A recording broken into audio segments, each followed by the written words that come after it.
really happy to find a version of this, but we got okay. Live your life like a game zone, grab the control. No hands, no cheats, boy, get in the zone.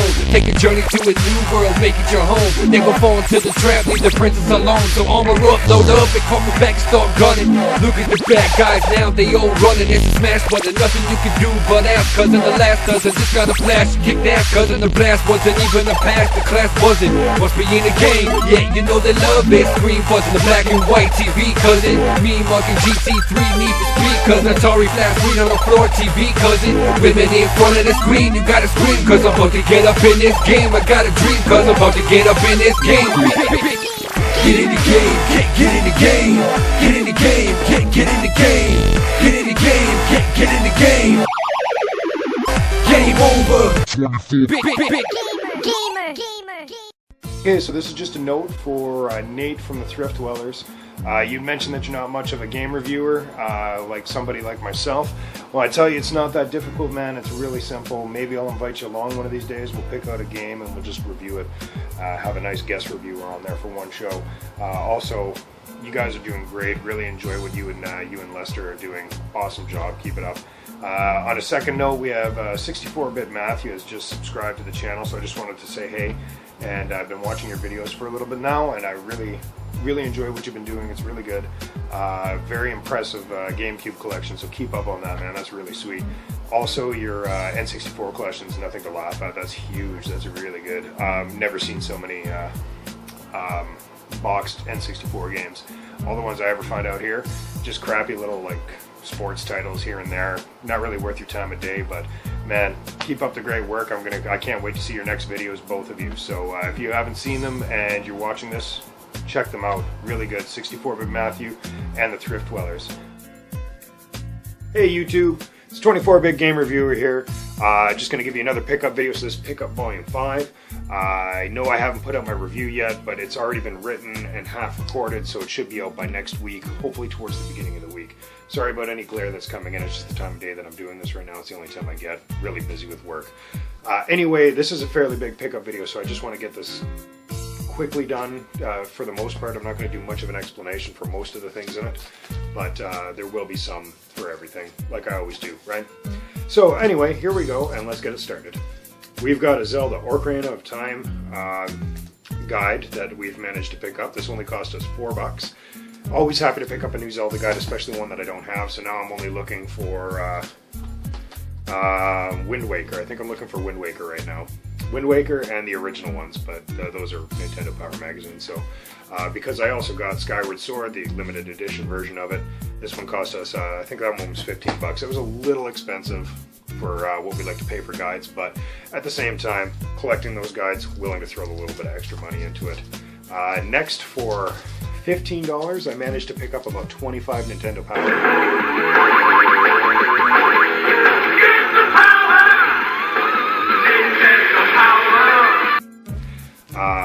Quite a big fan of the Mario Kart one that I got. Really happy about that. Love the old Nintendo Power. It's got a great sense of nostalgia for it. And the other one that I'm a really big fan of is Teenage Mutant Ninja Turtles 3, The Manhattan Project. I had that one as a kid and I remember reading it a whole bunch, so it was really cool for me to be able to find that one again. One last guide that I'm going to put on here is the official Nintendo Player's Guide.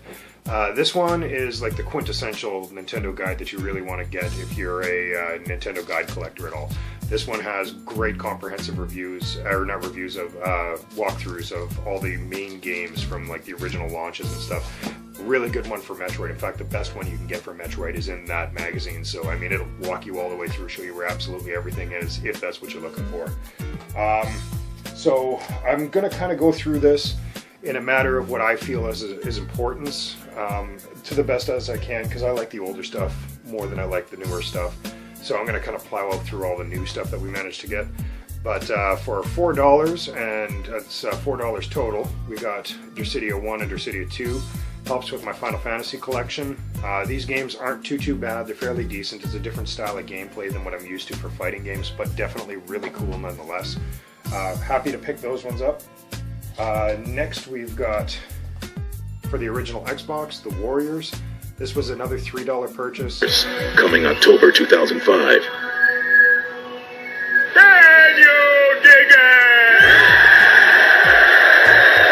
This one isn't complete. That was part of the reason why it was only $2-3. So either way, happy to have that. Now I have a hard copy for that. For our PS3 games, we've got Splatterhouse.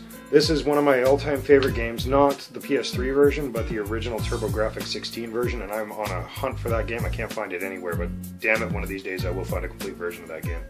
And it's also got, this one comes complete with that game, or the PS3 game and the TurboGrafx game, plus Part 2 and Part 3 for the Genesis. It's got all of them on there, you just have to get them unlocked. So, super cool game for only being, I think I paid $8 for it at EB Games, because they have a lot of stuff on really cheap right now.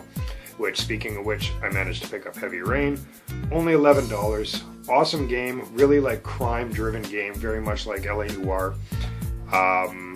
Definitely different. I can't remember a lot about this game because I played it when it first came out, but I knew I liked it a lot and really wanted to try it again. So I believe it's one of those games that every action you do changes the end for you. So next, I'm going to put out my Xbox 360 game that I picked up, and it's only one this time, so no big lot on the Xbox 360. But we got Rock Band Green Day. Paid $2. I've got the Rock Band equipment. I don't mind playing Rock Band every now and again just for fun. And this is like 20 of the older Green Day stuff plus some of the newer stuff. Not a fan of the new stuff, but I definitely love the old stuff, like everything from Kerplunk and 39 Smoothed Out, Dookie, Insomniac, and then it starts going downhill after that. But everything up to that point's in there. There's a lot of stuff in there. It's a pretty fun game for $4. Can't go wrong. Next, for $3 at the thrift store, I managed to pick up a PS1, and I was happy. I didn't have a copy of this type of PS1. I've only got the big fat gray one. So to get a nice small one like this, it didn't come with the wires, but it was only $3. And I have all the wires except for the DC, but that looks like the universal DC. I can use almost anything on it, so as long as it's got the right output in the back.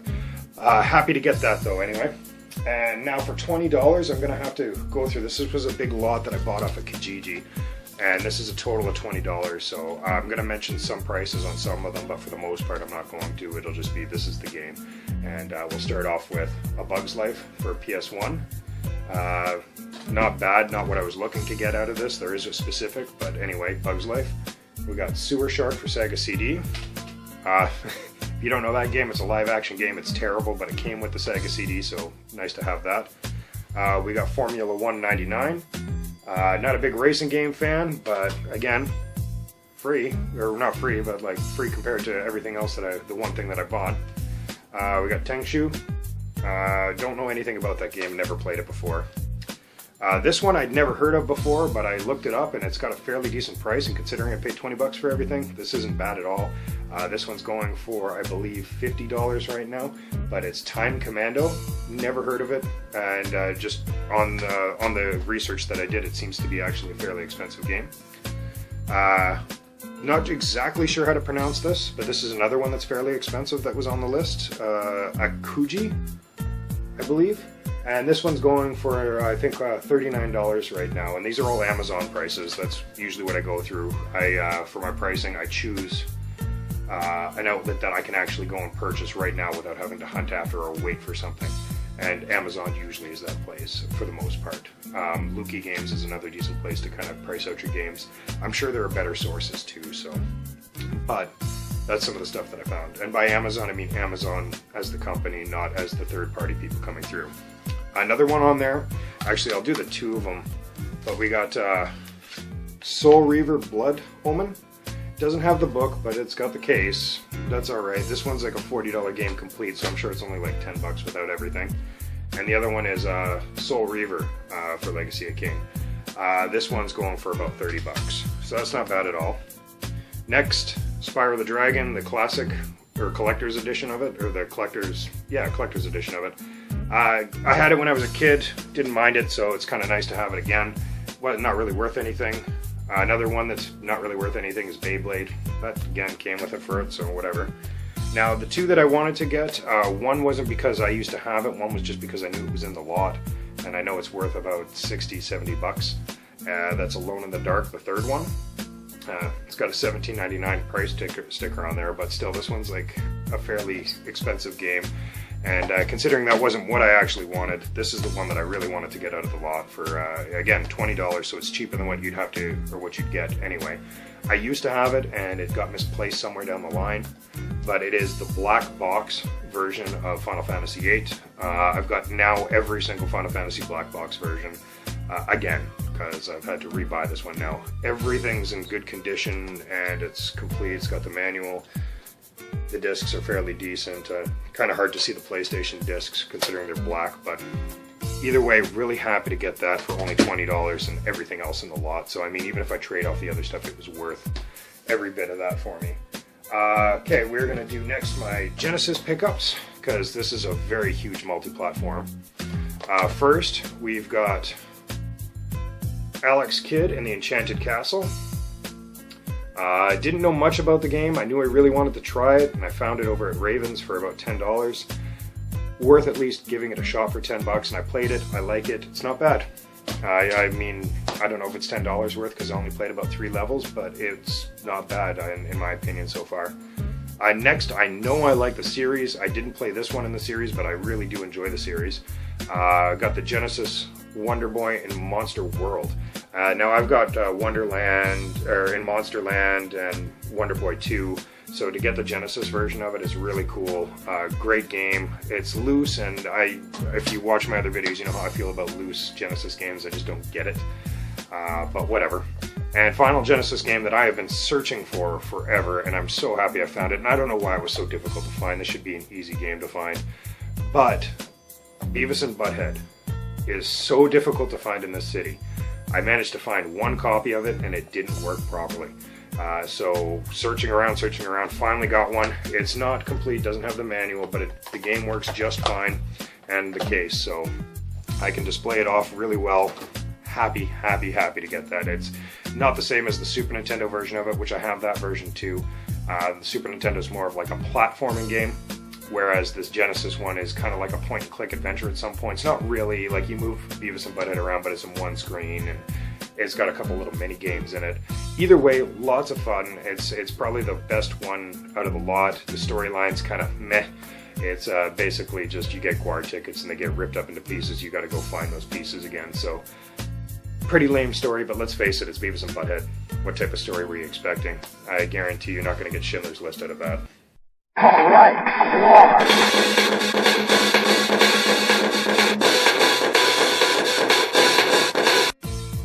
Next, I'll put my GameCube games in. For GameCube, I picked this one up because I had it when I was a kid, and I really wanted to get a copy of it again. Well, not a kid, when I was a young adult anyway. And I only paid $5 then, and I managed to only pay $5 now too. So, Scooby-Doo and the Night of 100, what is it? 100 Frights, that's what it is.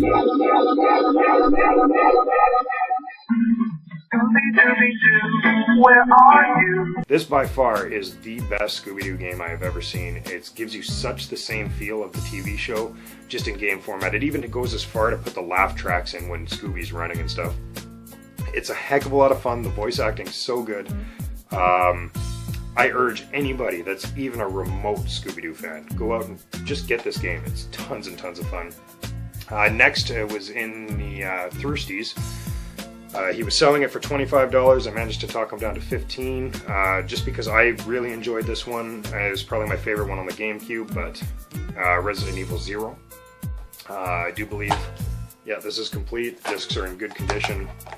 So I'm pretty happy to have a copy of that again.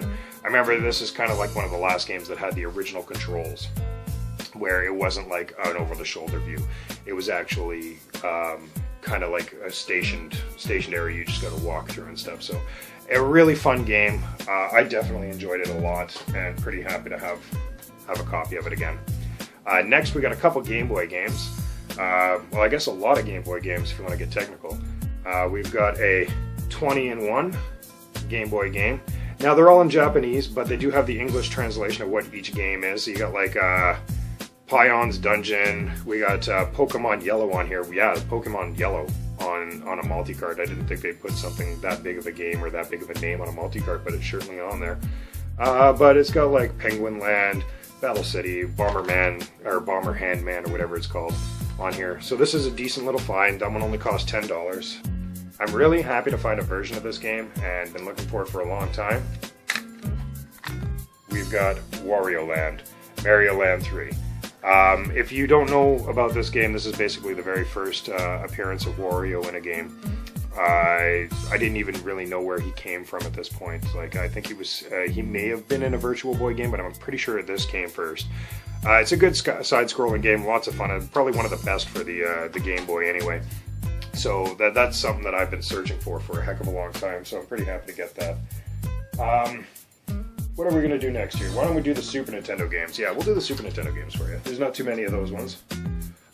First off, we've got, I picked up at a thrift store, Bob. This one cost me $10. It's a really good game, side-scroller, underrated in my opinion. If you've never played it, go out and give it a shot. It's next to help complete my RPG collection, so now I think I'm only missing the Tecmo RPG, Legend of the Stars, or 7 Stars, or something like that, and I'm missing Breath of Fire 2. It's the only two, and then I have every single Super Nintendo RPG, excluding dungeon crawlers, because I hate dungeon crawlers, but other than that, yeah. And that's 7 Saga. Awesome, awesome game. Really fun. If you're into RPGs at all, this is kind of like one of the lesser known ones that's really worth at least giving it a shot. I like how the map actually shows you where all the enemies are in the game, so it's pretty cool. This one's kind of on the vein of RPGs, not quite, but it's close. And if you've ever played it, you'll know what I'm talking about. But it's Legend of the Mystical Ninja. Whoa! Look, see how that came in? Now it's out. We're back in, and then we're out. The ninja. Anyway, good game. Give it a shot if you ever had it. I believe it's a little bit of an early release on the Super Nintendo.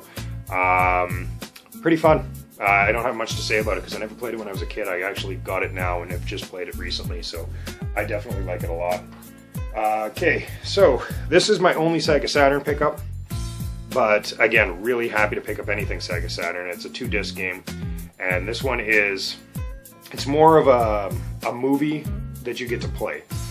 You get to move from scene to scene, you can go back to scenes, you get to explore the areas that you're in, but it's definitely a really creepy style game, and it has such a creepy vibe to it. There's a couple times that I got startled at things that weren't even supposed to be startling just because of the atmosphere that's put in it.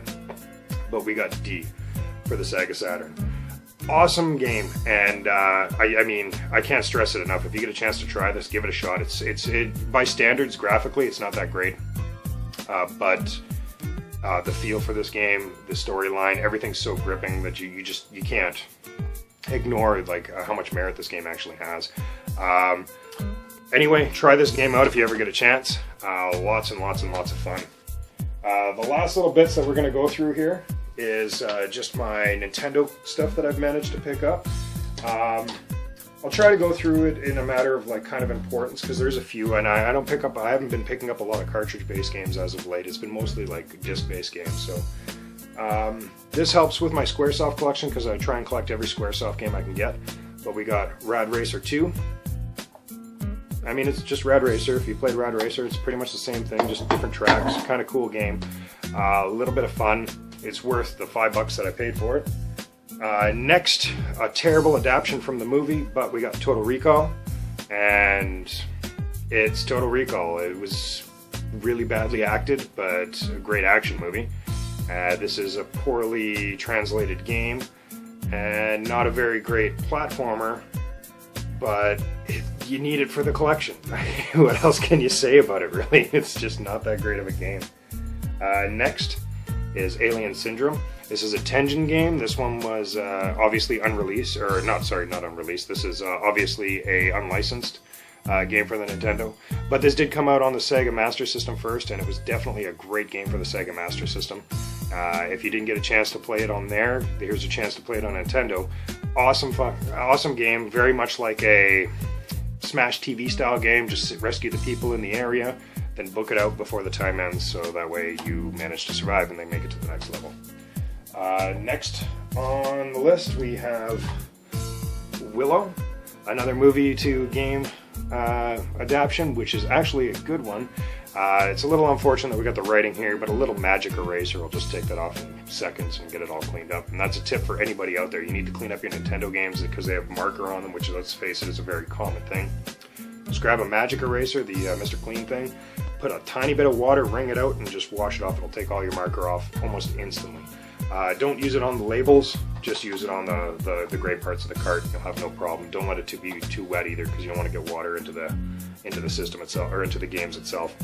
But this game is a heck of a lot of fun, and I'm glad to finally have that one back into the collection, because I had that one when I was a kid. Next, and this is a fun game, and I'm glad I managed to get it. Another $5 purchase, damn worth it. But that's Blaster Master. So much fun. You jump between from being the car to going to human to going into like a form where, if you've ever played the game Ragar, it's the same sort of style where you're over the top. It is a ton of fun. Really good game. Definitely worth $5. That's all I have to say about that. You find it for $5, just pick it up. Next is one of the games that I've been looking for a long time, and it doesn't seem to pop up all the time. In fact, this is probably the first time I've seen it pop up in a long time, and the last time it came out I kicked myself for not picking it up. So happy to have it, and this helps complete the collection for Nintendo games, except for one. That's Turtles 3, The Manhattan Project. I'm still trying to find Tournament Fighters for the Nintendo. I have it for the Super Nintendo, but I cannot find it for the Nintendo, and I'm sure it'll cost me an arm and a leg when I do find it, but it's one of those games I cannot wait to get my hands on. This game, a lot of fun, very much like Turtles 2, the arcade. Just a little bit, it takes everything that needed small tweaks from the second game and did them. Excellent game, lots of fun, happy to get my hands on it, so yay on that. That helps with the Turtles collection, and I'm a big Turtles fan from when I was a kid. So next, we've got a DuckTales Complete in Box. Awesome game. To get it in the box is sweet. I already have a loose copy of it, so it's nice to be able to just complete it off and just upgrade there. Excellent game. Lots of good gameplay. Lots of replay value in my opinion. I'm always trying to beat my initial time from the first time I played it. But it is complete. It does have the manual in it, and the manual is in tip-top shape. The box isn't quite as tip-top. It's got some tape towards the top here, and like the edges here are a little rough, as you can see. But I mean, for the most part, DuckTales Complete, only $15, and they were asking $30 for it, so I'm happy to be able to drop that down the extra $15. Now the last thing, which is kind of the last two things that I'm going to talk about here for my pickup video, is in my hands, I was going to the Play and Trade, and when I went there I saw it behind the counter and they didn't have it priced, so I just threw out a number and I said I'll give you $15 for it. Now I know that the one part is worth about $30. I'm not sure how much the other one is worth, so I'm pretty happy about this. But we'll start off with this. We've got a 20-in-1 Famicom game. This comes with a really weird version of Mario on it. I'll try and find a video so I can put it up here for you right about now. But either way, this is a really cool game. I mean, it's a 20-in-1 game, so I mean, usually those are worth a couple dollars here and there. Now, the thing that it came with is the Honeybee adapter. If you don't know what this is basically a Famicom to Nintendo adapter. It allows you to play any type of Famicom games on your Nintendo systems. Really good to have, especially if you're a collector of all types of games. Basically, it just plugs right in, and it takes your, I believe, 15-pin system, puts it to the 24-pin system, I believe that's what this is, or 18-pin system, and allows you to play your games, or play the Famicom games directly on. Great little thing. This thing's, I believe, anywhere between $30 to $40 now, so to be able to pay $15 for both of these in total, really happy to do that. So that was my pickup video. Again, keep an eye out for the next week, because that's when my new review should be coming out, and it'll be a review for not only my new game that I'm doing, but also a double feature review, so you're going to get two movies in one. Definitely keep an eye out for it, and if you have any comments, please put them in the bottom. I'm always happy to respond to any questions, any type of anything, any criticism, whatever you want to say, go ahead, throw it in there. I'm happy to talk to you about it. Either way, this is your 24-bit game reviewer saying always push the continue button. Big, big, big. Gamer.